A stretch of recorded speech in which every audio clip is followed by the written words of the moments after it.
हाँ बोल तारो, कहीं प्रश्न છે? जब अंतरात्मा आत्मा में प्रवेश करता है तब आपने कहा कि उसका साथ जन्म जन्मांतर तक रहता है, तो वो साथ जब कंप्लीट हो जाए और जब आत्मा और परमात्मा दोनों की शुद्धि का टाइम आए, मतलब लय डेफिनेटली त्यारे शुद्धि का टाइम आएगा ना, तो तब भी परमात्मा का स्वरूप तो शुद्धि होगा ना। मतलब ये एक औपचारिकता की तरह ले सकते हैं कि अंतर्यामी की शुद्धि हो, ऐसी सिर्फ औपचारिकता ही रह गई ना। तब जैसे आपने कहा कि सब छू गए तो वो तो शुद्धि है, लेकिन ऐसा शास्त्र में कहा है, इसीलिए हम स्नान आदि करते हैं। तो अंतर्यामी भी शुद्ध है, लेकिन उसको संग दोष है, इसीलिए उसकी शुद्धि होती है, ऐसा हम मान सकते हैं। इस विषय को थोड़ा और समझ लो। अंतर्यामी दोषयुक्त होते हैं या नहीं होते हैं, और अगर हम अंतर्यामी में किसी तरह का दोष कहते हैं तो उसका क्या अभिप्राय है। इसी तरह अंतर्यामी को शुद्ध करने की जो वेद में ऋचाएँ आई हैं उनका क्या अभिप्राय है।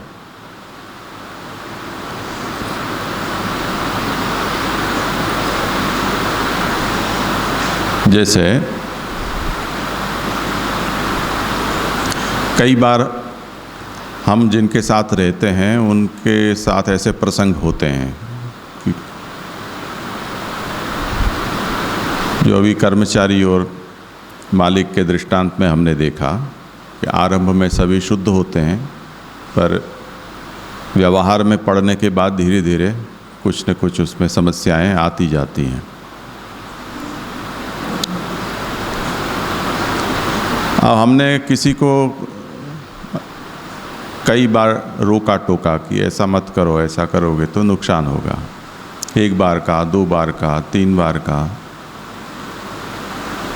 वो उसे नहीं समझ पा रहे हैं, मानते नहीं हैं, तो हमने कहना छोड़ दिया। अब वही कार्य उसने किया और उसको प्रत्यक्ष उस हानि का अनुभव हुआ उसके कारण, तब वो हमारी सामने यूँ देखेगा।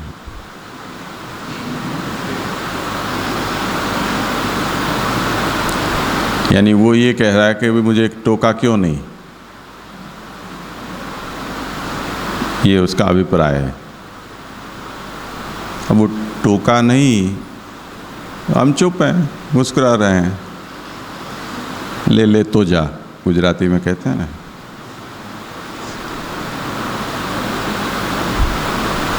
अब हम जान रहे हैं फिर भी हमने कहा नहीं, तो वो जो जिसने हानि को उठाया है वो हमारी ओर इस अभिप्राय से भी देख रहा है कि इस हानि में तुम्हारा भी हाथ है,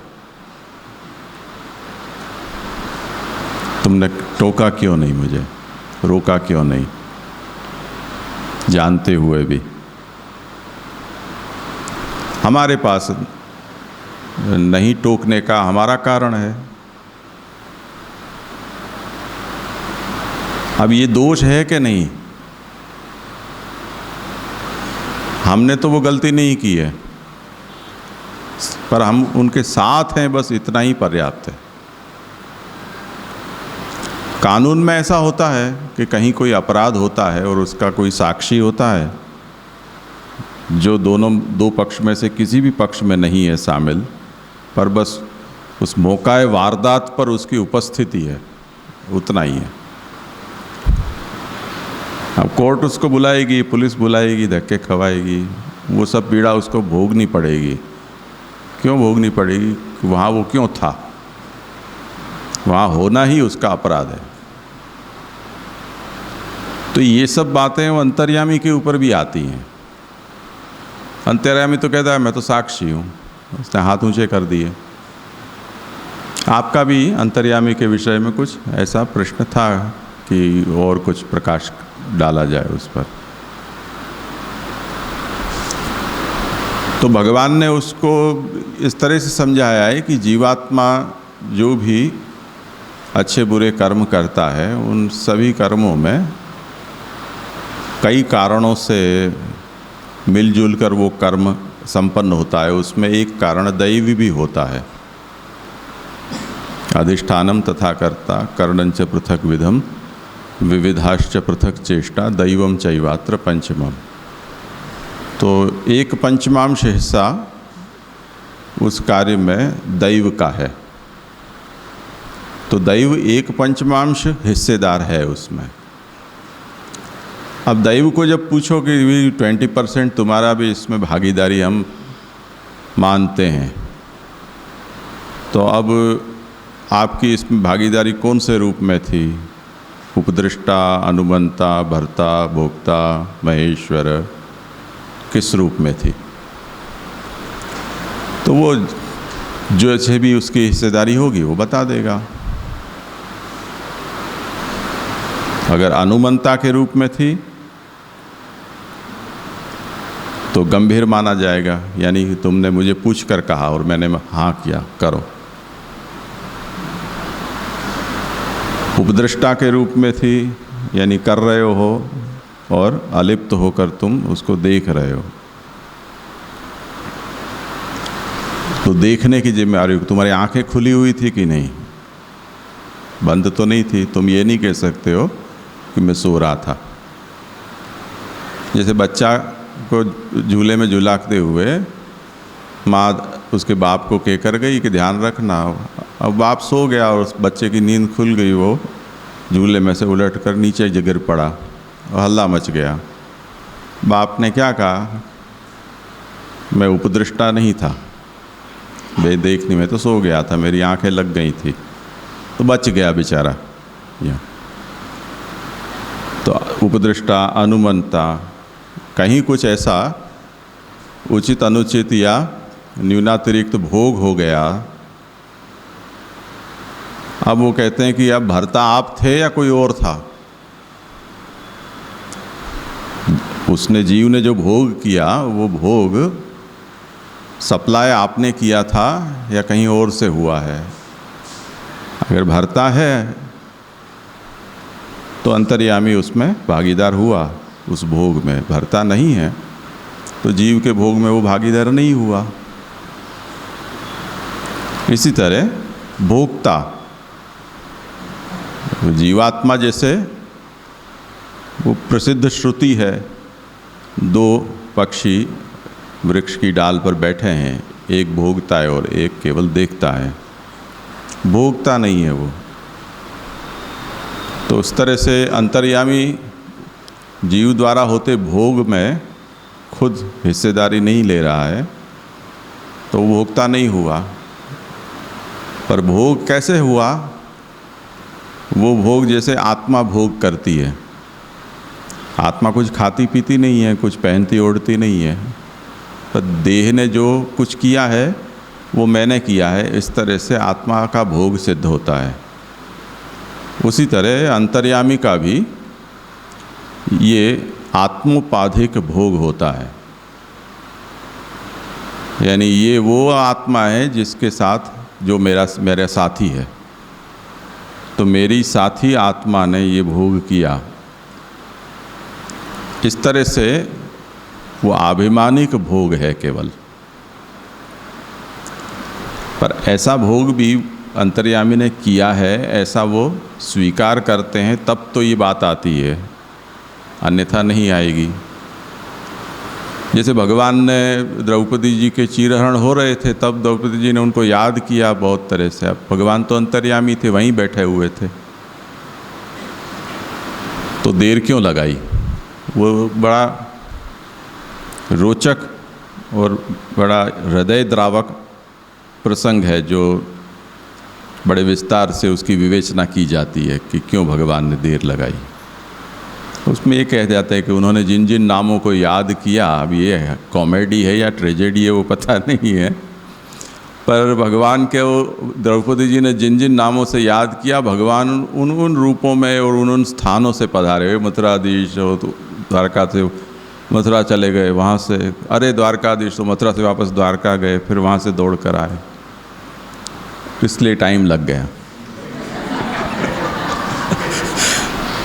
जो नित्य सर्वगत स्थाणु रचलो यम सनातन, ऐसे जो भगवान है उनको इसलिए टाइम लग गया। तो अंतर्यामी वहीं थे। भगवान ने कहा कि मुझे अंतर्यामी को याद करते तो मैं तो वहीं बैठा था। तो इस तरह से अपना पार्टिसिपेशन कितना है नहीं है वो अंतर्यामी कहे तब तो वो सदसत कर्म का हिस्सेदार बनता है, और अगर नहीं करता है तो वो केवल साथ है उतना ही। अब हमारे यहाँ ये प्रक्रिया बताई गई है कि मनुष्य के द्वारा जितने भी कर्म होते हैं उसमें अंतर्यामी का एक सिद्ध प्रकार से, ऐसा समझो जैसे राष्ट्रपति भारत का, कि सब कुछ विधानसभा में से और लोकसभा में से सब कुछ तैयार करके उनको दिया जाए, और वो पता ही होता है कि वो वहाँ से सिग्नेचर हो ही जाएगी, उसमें मना करने का कोई प्रश्न ही नहीं है। पर प्रोसीजर में राष्ट्रपति की सम्मति होनी आवश्यक मानी जाती है। पर वो कभी भी असम्मति होगी ऐसा राष्ट्रपति आज तक किसी पक्ष ने हिंदुस्तान का बनाया ही नहीं है, कि जो सत्ता पक्ष के किसी भी प्रस्ताव को इनकार कर दे। तो वो अंतर्यामी भी उसी तरह का होता है करीब करीब, कि जो कभी भी किसी भी बात में रोकता नहीं है जीवात्मा को। तो यही तो बड़ी समस्या है, और उसी की फरियाद जीवात्मा करता है कि हम तो मूर्ख हैं, आप तो सर्वज्ञ हो, तो आप क्यों नहीं रोकते हो? तो आप शुद्ध हो जाओ। शुद्ध हो जाओ यानी जिसमें हमारा हित हो ऐसा आप करो, जिसमें अहित हो उसमें हमें रोको। तो ऐसी शुभकामना के रूप में वो कहते हैं कि अंतर्यामी में शुद्ध्यंताम, उसमें अशुद्धि जैसी कोई बात है नहीं। पर आप मेरे आत्मा के साथ रहते हो तो थोड़ी सहृदयता रखो। मार्मिक शब्द है ये, मेरे हृदय में जो भाव है उस हृदय के भाव को आप भी धारण करो, ये उसका तात्पर्य है। तो वो शुद्धि इस रूप में कही जाती है, वो अपरस छू जाए और नवाना पड़े ऐसी वो अशुद्धि भी नहीं है, और शुद्धि का प्रकार उससे वो नहीं चाहा जा रहा है, ये इसका मतलब है। और अंतर्यामी कब सक्रिय होता है उसके बारे में भगवान स्वयं ही आज्ञा करते हैं कि तमेव शरणम गच्छ सर्वभावेन भारत। अगर जीवात्मा, जैसे अर्जुन जब तक ऐसे अभिमान में थे कि मैं युद्ध कर रहा हूँ, तब तक उनकी चली नहीं। सारथी बनाकर भी युद्धकर्ता का अभिमान है वो अर्जुन के भीतर था। पर जब उस अभिमान का त्याग भगवान ने कराया और भगवान के कहे अनुसार उन्होंने युद्ध शुरू किया, तब फिर भगवान सच्चे अर्थ में सारथी बने। उसी तरह अंतर्यामी हमारे भीतर हैं, पर साथ रहने के कारण उनके प्रति इतनी इज्जत हमारे मन में नहीं होती है। इसलिए कर्तृत्व हम अपने ही आत्मा का रखते हैं, अपनी ही बुद्धि का रखते हैं।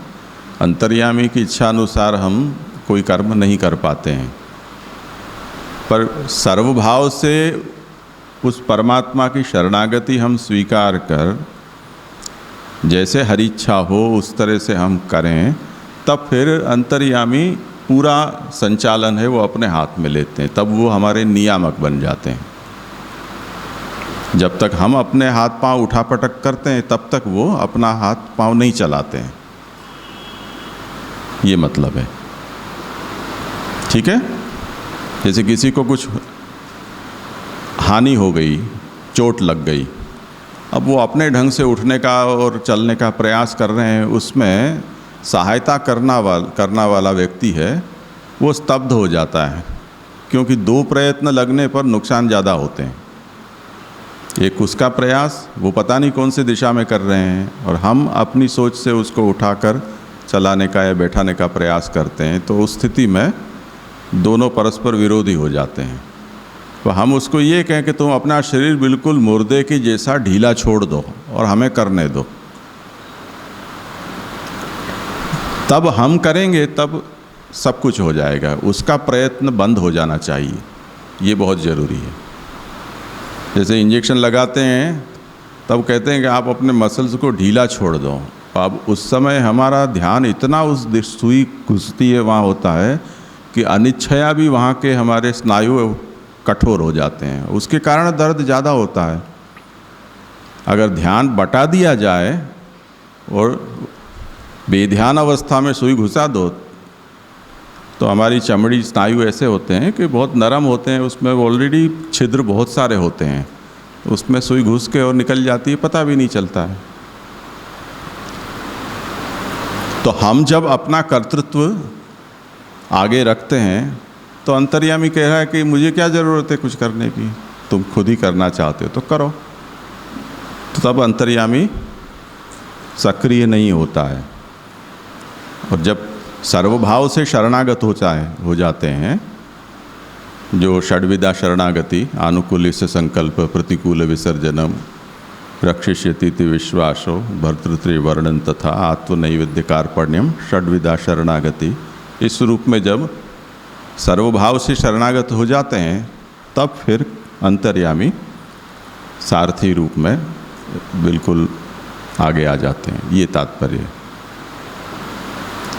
तो ये चाहा जा रहा है परमात्मा में शुद्धिनताम, ऐसा कहकर हम अंतर्यामी को ये कहते हैं कि अब आप ऐसे बन जाओ। हमारे संकल्प, हमारी भावना, हमारी इच्छा, इन सब को लक्ष्य में मत लो, क्योंकि हम मूर्ख हैं, मोहित हैं, तो आप उसको मत देखो। ठीक है जी जी, ये जो अंतर्यामी के जो कार्य बताए हैं वो सब एक साथ एक टाइम तो नहीं होंगे ना। जैसे आपने समझाया वैसे ही समझना पड़ेगा कि जब यानी जीव शरणागत नहीं हुआ है तब अंतर्यामी यानी उपद्रष्टा होगा, और जब जीव शरणागत हुआ है तब अनुमंता होगा। नहीं तो क्योंकि दोनों साथ में तो नहीं हो सकते हैं, उपद्रष्टा भी नहीं और अनुमंता यानी दोनों साथ में तो नहीं होंगे, तो फिर ये अवस्था भेद से ये कार्य समझने होंगे। जी नहीं, ऐसा नहीं है। कुछ विषय में वो उपद्रष्टा है, कुछ विषय में अनुमंता है, ऐसा भी होता है। जैसे हम घर में कभी किसी से विवाद हो गया तो जो हंसी मजाक करते हैं या अतिरिक्त जो कुछ भी हम चेष्टाएं करते हैं वो नहीं करेंगे, पर व्यवहारोपयोगी जितना है, हाँ ना, ऐसा तो करते ही है ना। कोई कहता है जय श्री कृष्ण जाता हूँ, हाँ जय श्री कृष्ण जाओ, आना, इतना तो करता ही है। तो अनुमंता के रूप में कुछ कार्य में अनुमंता भी बनता है, कुछ विषय में उपद्रष्टा। जिस विषय में विवाद है उसमें कोई पूछने आए तब वो जानबूझ के सड़ी कर रहा है, तो हम क्यों बोलें, चुप रहेंगे, हम नहीं कहेंगे, तो उपद्रष्टा हो गए। ऐसे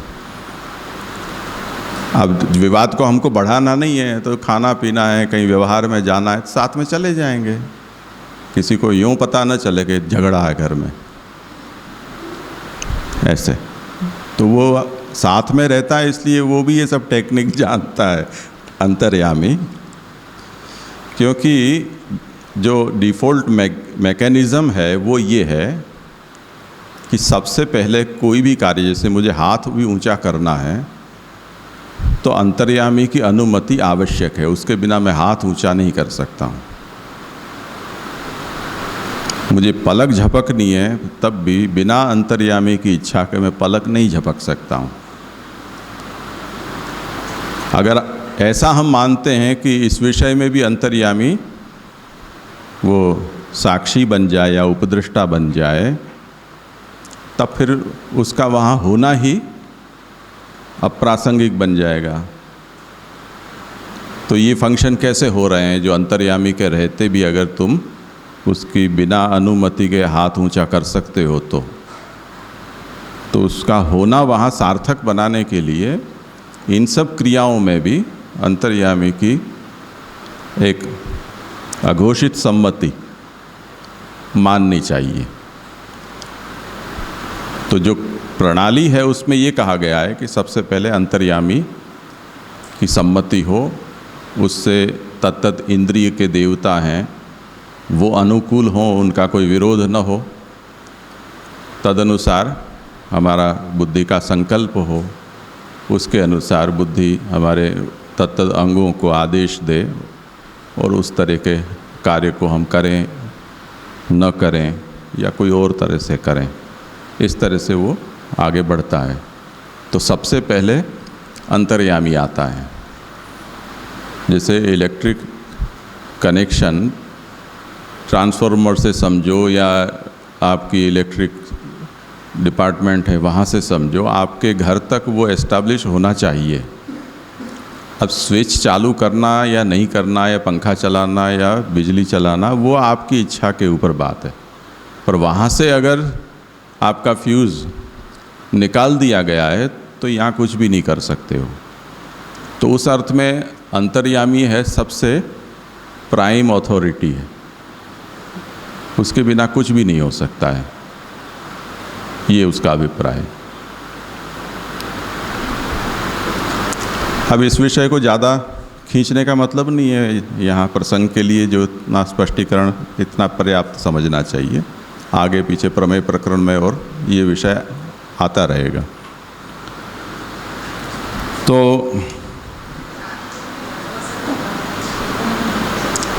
क्या हो गया? ब्रजभाषा रह गई है। कहाँ से?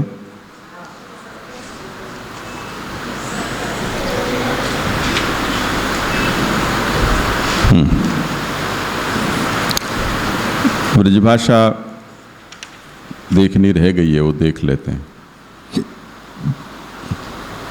17वें श्लोक में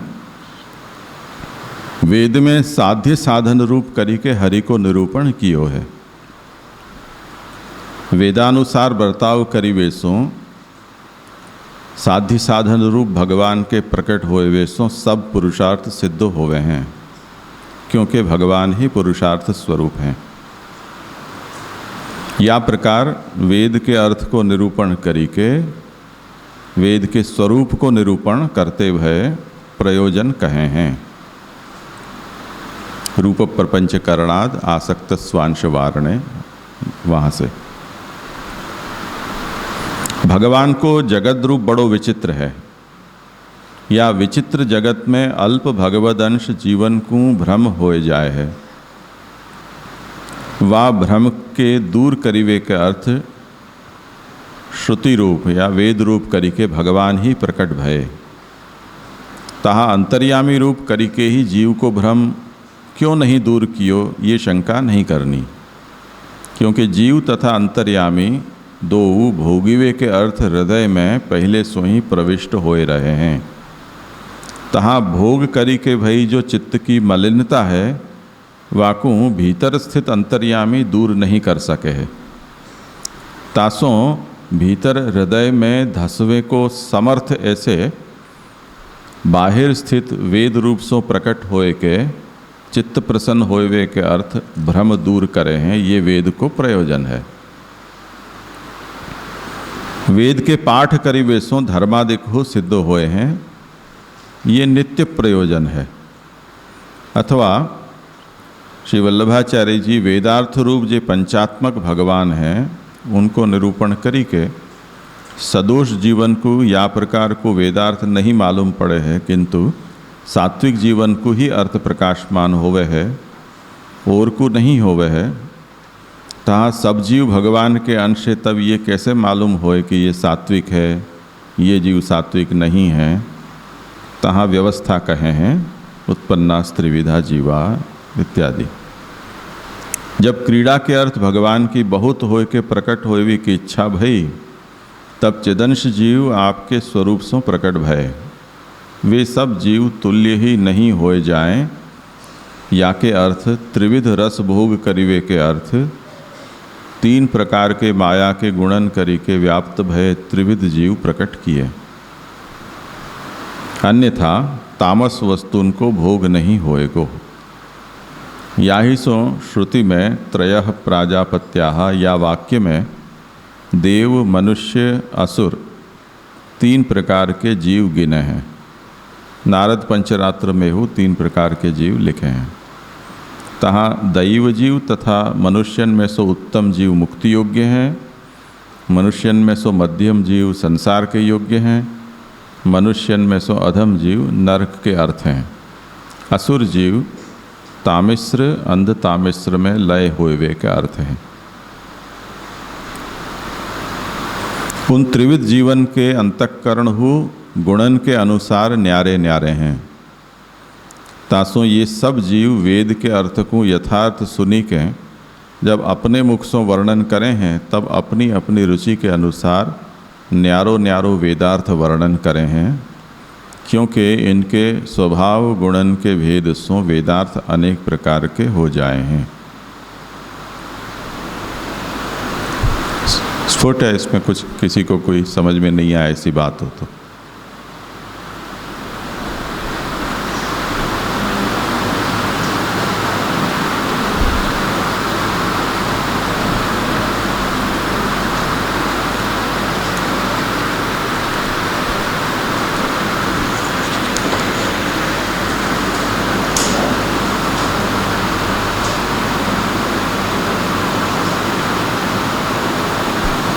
हाँ, जैसे यहाँ पर ऐसा कहा है कि तहाँ दैव जीव तथा मनुष्यन में सो उत्तम जीव मुक्ति योग्य है। तो दैव जीव से क्या लेना? देव दानव मानव, देव दानव मानव, देव दानव मानव, ये 3 में से दैव जीव से तो देव लेने के। तो देव मुक्ति योग्य होना उसका क्या तात्पर्य है? देव सब जो देवताएं हैं उसकी बात चल रही है, तो वो मुक्ति योग्य होना उसका मतलब क्या? वो तत्त लोकाभिमानी होते हैं, तो वो सृष्टि के कार्यकलाप में लगे होते हैं। हमारी तरह भले ही वो संसार पतित नहीं है, पर उन स्थानों से वो बंधे हुए तो हैं, उन कार्यों से बंधे हुए तो हैं। तो मुक्ति तो उनकी भी होनी चाहिए ना कभी। लेकिन जैसे दैवी जीव मुक्ति का उपाय करते हैं, वैसे तो वो लोग नहीं कर सकते। वो काल समाप्त होने पर मुक्त हो जाते हैं। अच्छा। और अगर कर्म देवता के रूप में होते हैं तब तो फिर उनको भी मुक्ति का प्रयास करना पड़ता है। वरना तो जब तक प्रलय नहीं होता है तब तक तो वो लोग ऐसे बंधे ही रहते हैं। जिसका जैसा काल हमने देखा कि यहाँ ये भूलोक पर प्रलय होता है, तो कई हैं वो ऊपर लोक में चले जाते हैं, ऐसा हमने देखा ना। अच्छा।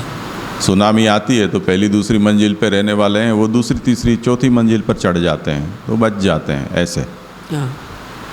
और मनुष्यन में से उत्तम जीव मुक्ति योग्य है, इसका क्या मतलब लेना? जिसको हम दैवी कहते हैं, उसमें जो दैवी है वो सब है। ठीक है।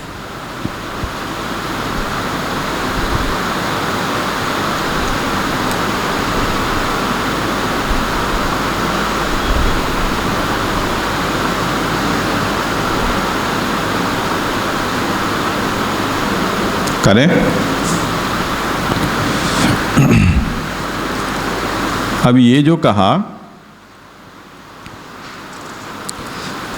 कि इन त्रिविध जीवों की स्वभाव प्रकृति और बुद्धि के वैचित्र से वेदार्थ भी विचित्र हो गया, यानी कई तरह के वेदार्थ प्रकट हो गए। तानेव प्रकारान आह, वो भिन्न भिन्न वेद के अर्थ के प्रकारों को अब कहते हैं। यानी ऐसी क्या बात हो गई कि वेद का अर्थ बदल गया, और क्या कारण था उसमें? तो कहते हैं भावस्याज्ञानतः कर्म मात्रम केचिद वदन्ति ही लोक प्रतीतम स्वीकृत्य कदाचित भगवान वदेत। भावस्य अज्ञानतः, ये ऊपर जो वेद के पीछे, प्राकट्य के पीछे क्या भावना थी, उस भावना का अज्ञान होने के कारण, नहीं समझने के कारण, कुछ लोग कहते हैं कि वेद केवल कर्म कहते हैं, कर्म करने के लिए प्रेरित करते हैं, और वो कर्म से हमको पशुपुत्र आदि स्वर्ग लोक आदि फल की प्राप्ति होती है। और लोक प्रतीतम स्वीकृत्य, जो बहुजन समाज है उसकी लोक प्रतीति कहते हैं, वो लोकों की प्रतीति है, वो भी ऐसे ही कुछ है। अब उस प्रतीति में लोक को समझाने बैठना तो बहुत लंबा काम हो जाता है। जैसे हमने ग्रामीण प्रदेश में वैक्सीन नहीं लेने वाले लोगों के बारे में कल दृष्टांत दिया था। एक एक व्यक्ति को समझाना लंबा पड़ता है, वो जो भाषा समझते हैं उसी से उनको समझाना चाहिए।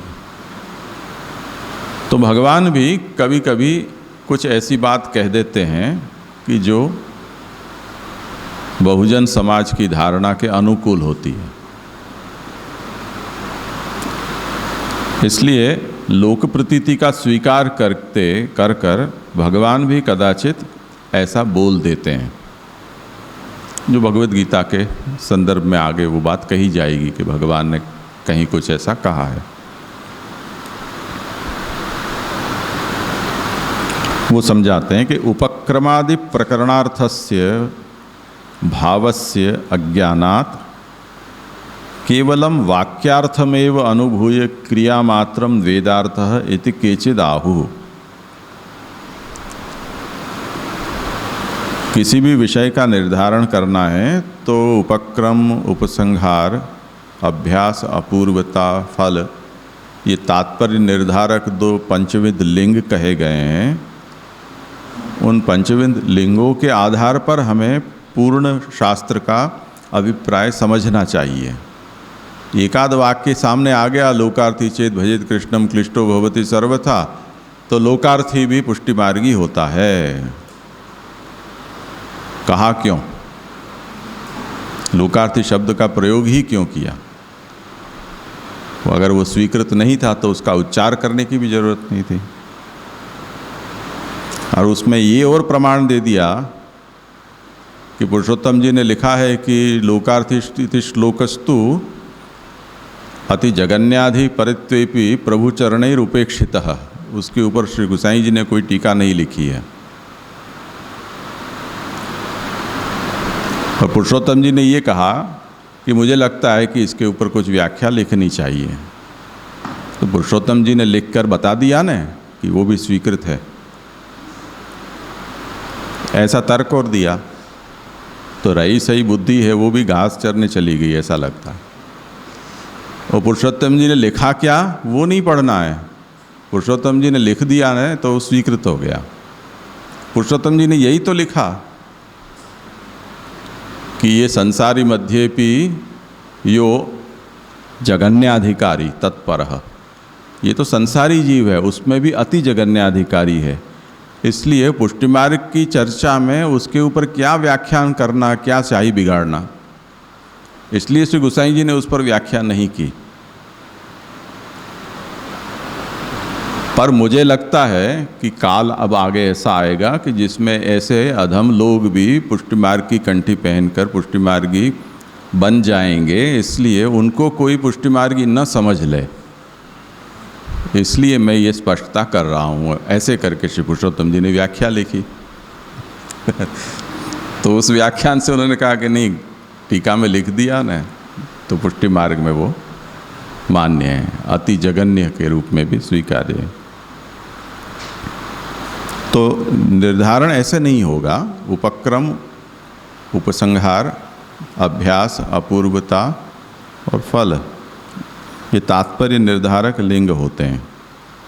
उनको अच्छी तरह से समझे बिना एकाध वाक्य को पकड़ के और ये कह देना कि वेद तो है वो क्रिया मात्र है, ये जैमिनी के ऊपर श्री महाप्रभु ने कटाक्ष किया है। जैमिनी ने कर्म मीमांसा सूत्र में ये कहा है कि आमना यस्य क्रियार्थत्वाद अनर्थक्यम अतदर्थानाम। संपूर्ण वेद है वो क्रिया बताने के लिए लिखा गया है, और वेद के जिस अंश का अर्थ क्रिया नहीं निकलता है वो सब फिजूल है, बेकार है। यानी उपनिषद ज्ञान कांड हैं वो सब, और देवताओं का आदिदेविक स्वरूप निरूपण करने वाले और ये जितने भी अंश हैं वो सब व्यर्थ हैं, उसमें वेद का तात्पर्य नहीं है, ऐसा जैमिनी ने कहा है। जो कर्म मार्ग में जैसे वेदांत में बादरायण व्यास कहे जाते हैं, ऐसे कर्म मार्ग में जैमिनी कहे जाते हैं, जो व्यास के शिष्य थे। तो केचित का मतलब जैमिनी। अब कहते हैं कि ननु महताम वाक्यात् तथा न भविष्यति। अब जैमिनी ने जब ये कह दिया कि आमना यस्य क्रियार्थत्वात्, संपूर्ण वेद का अभिप्राय क्रिया में ही है और कुछ नहीं है, तो जैमिनी की व्याख्या करने वाले सभी वही राग अलापने लगे।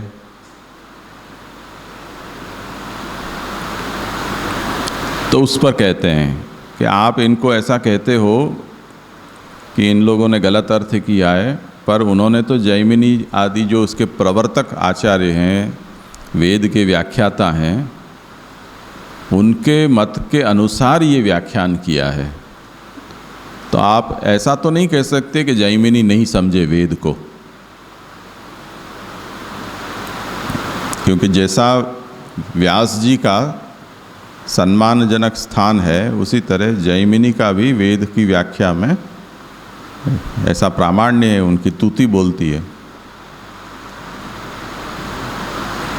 तो ये आशंका करते हैं तो कहते हैं कि लोकप्रतीतम इति, लोकप्रतीतम स्वीकृत्य कदाचित भगवान वदेत, कि जैमिनी क्या कहें, भगवान ने भी ऐसी बातें कह दी हैं जिससे ऐसी प्रतीति हो कि वेद में क्रिया है। पर ऐसा कहने के बाद भगवान ने वेद का सही प्रयोजन क्या है वो भी कह दिया है, वो क्यों नहीं पढ़ते हो, वो बात समझाते हैं कि वेदार्थ इति केचिद आहो, यानी क्रिया ही वेदार्थ है ऐसा कोई कहते हैं। तो कहते हैं महान तो ही भगवद अनुगुणाः। जैमिनी आदि ने जो भी कुछ कहा है वो भी भगवान के ही कुछ शब्दों वाक्यों को लेकर उनकी बातों का विस्तार करने के लिए वो कहा है, क्योंकि जो महापुरुष होते हैं वो भगवान के अनुगुण होते हैं, यानी उनके रास्ते पर चलने वाले उनके अनुकूल होते हैं।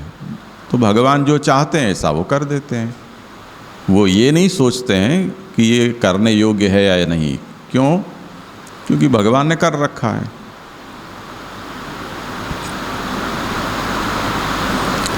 और भगवान च सर्व मार्ग प्रवर्तक, भगवान कैसे हैं? वो सभी मार्ग के प्रवर्तक हैं।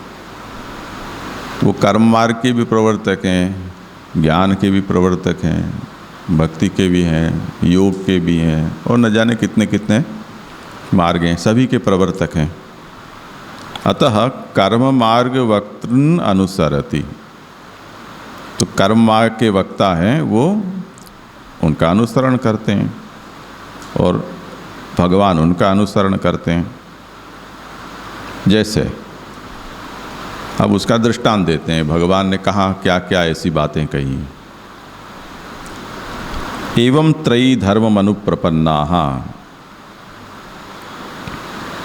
गतागतम काम कामा लभन्ते, ऐसा भगवद गीता में भगवान कहते हैं कि त्रयी यानी वेदत्रयी,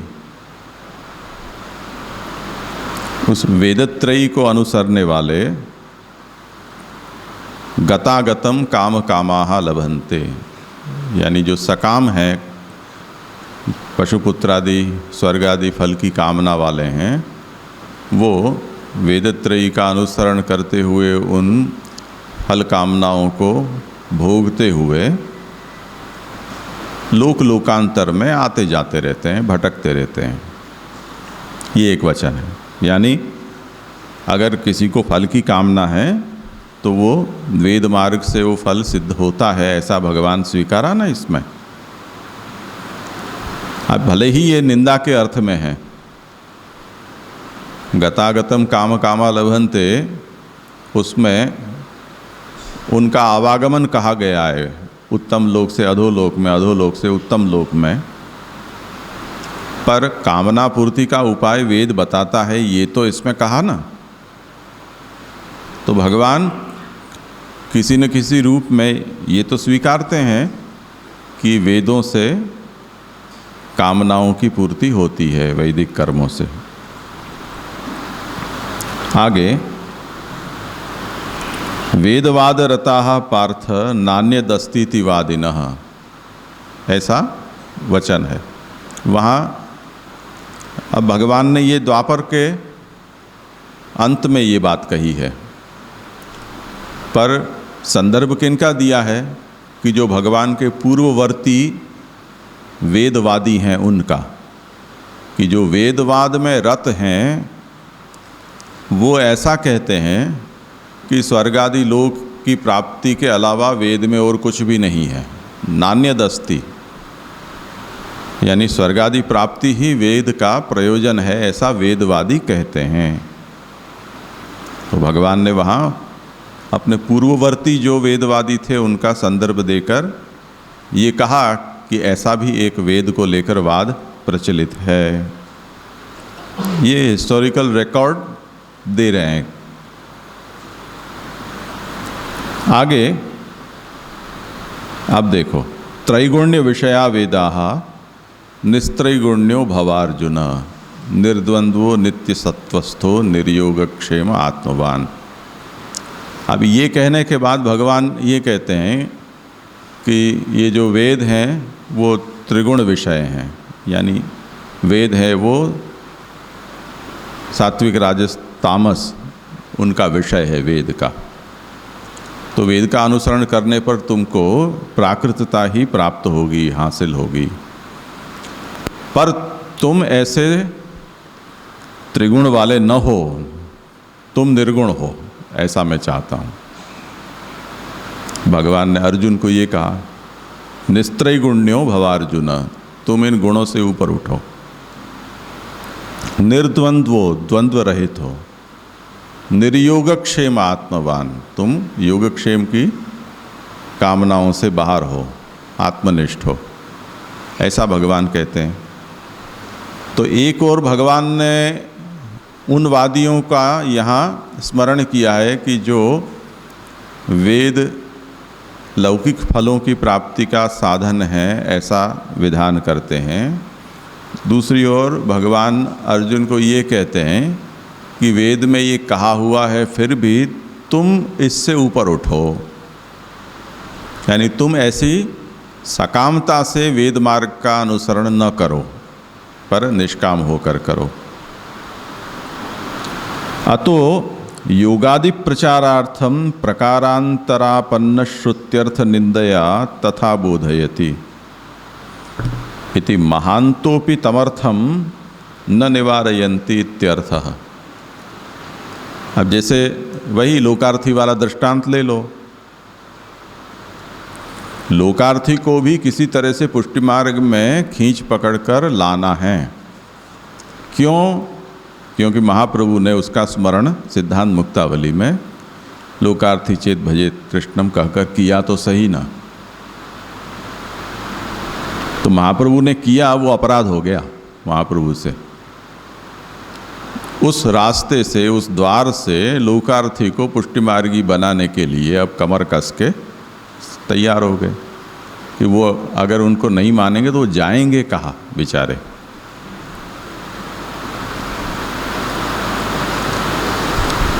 ऐसी कृपा परवश होकर वो उनको पुष्टि मार्ग में स्वीकार रहे हैं।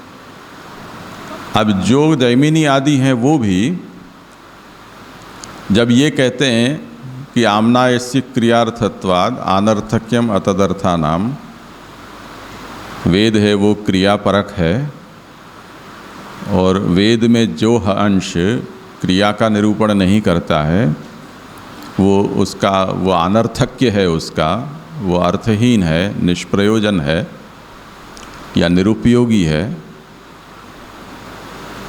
उन्होंने एक अच्छा शब्द उसके लिए गढ़ा है, वो अर्थवाद है। तो उसे अर्थवाद कह दिया,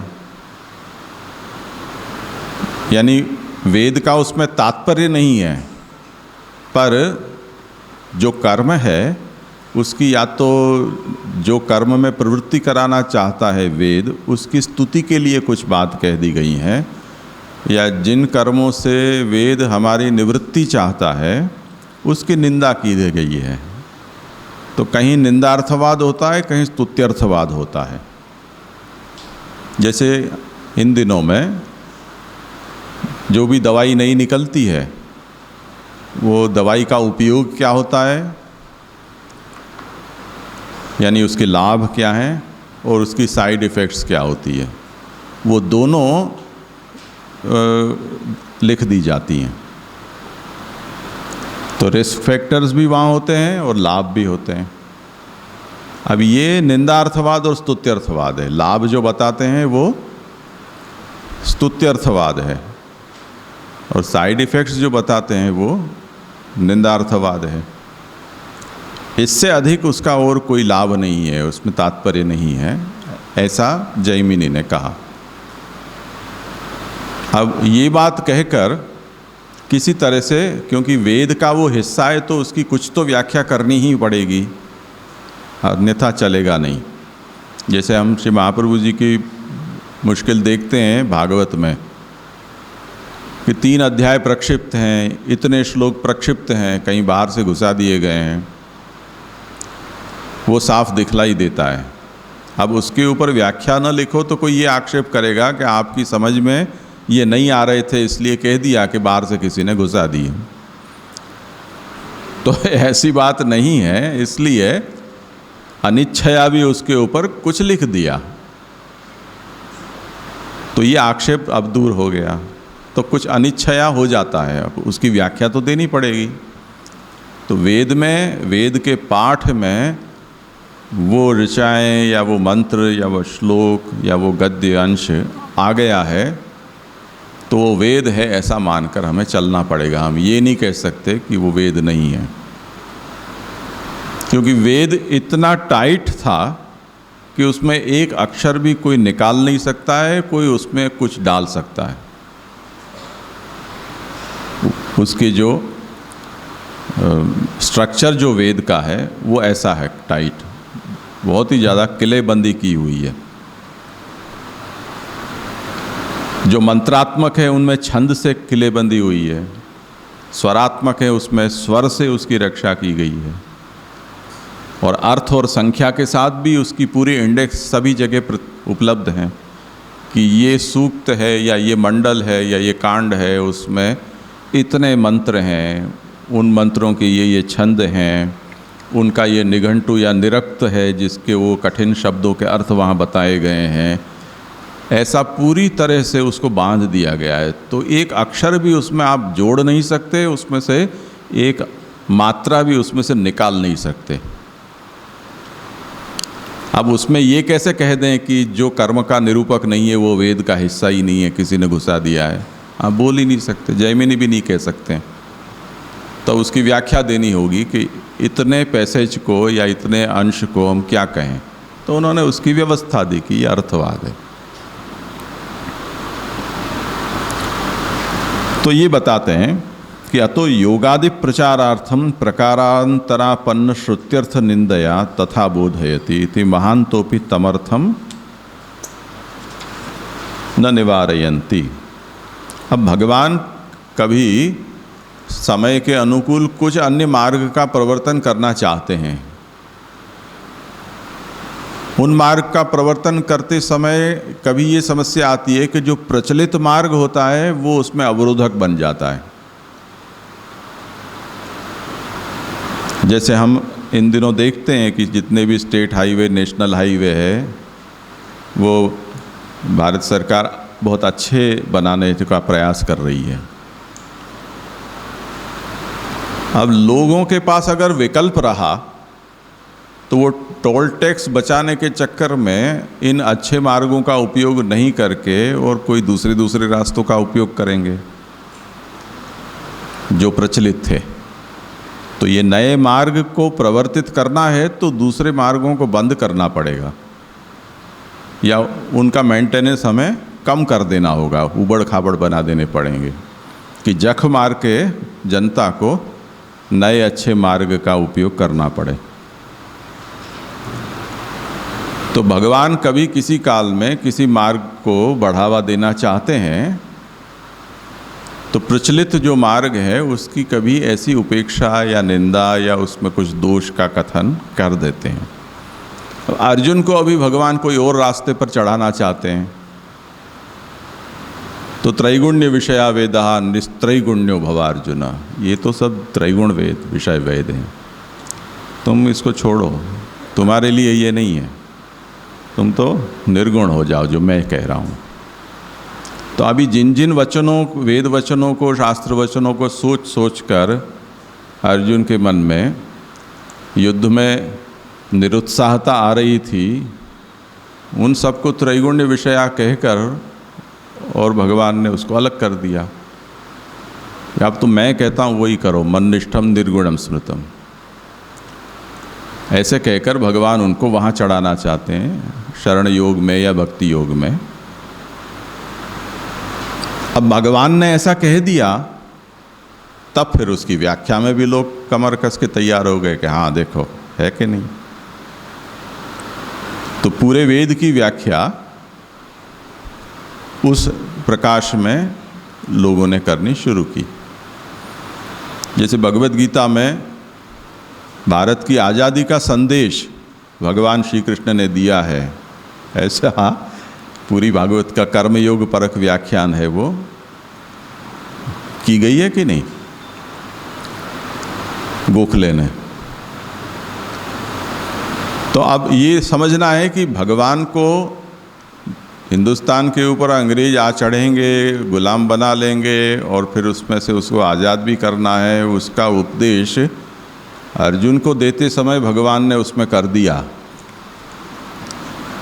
वहाँ तक उसको सोचें और पूरा का पूरा गुलामी से मुक्त भारत को करना, ऐसा गीता का संदेश है।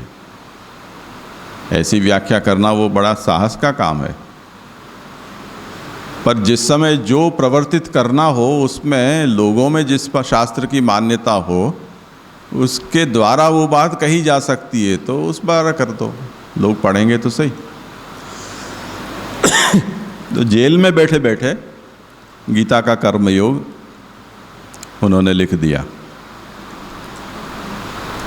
तो ये बात कहते हैं कि बड़े लोग भी जब व्याख्या करते हैं तब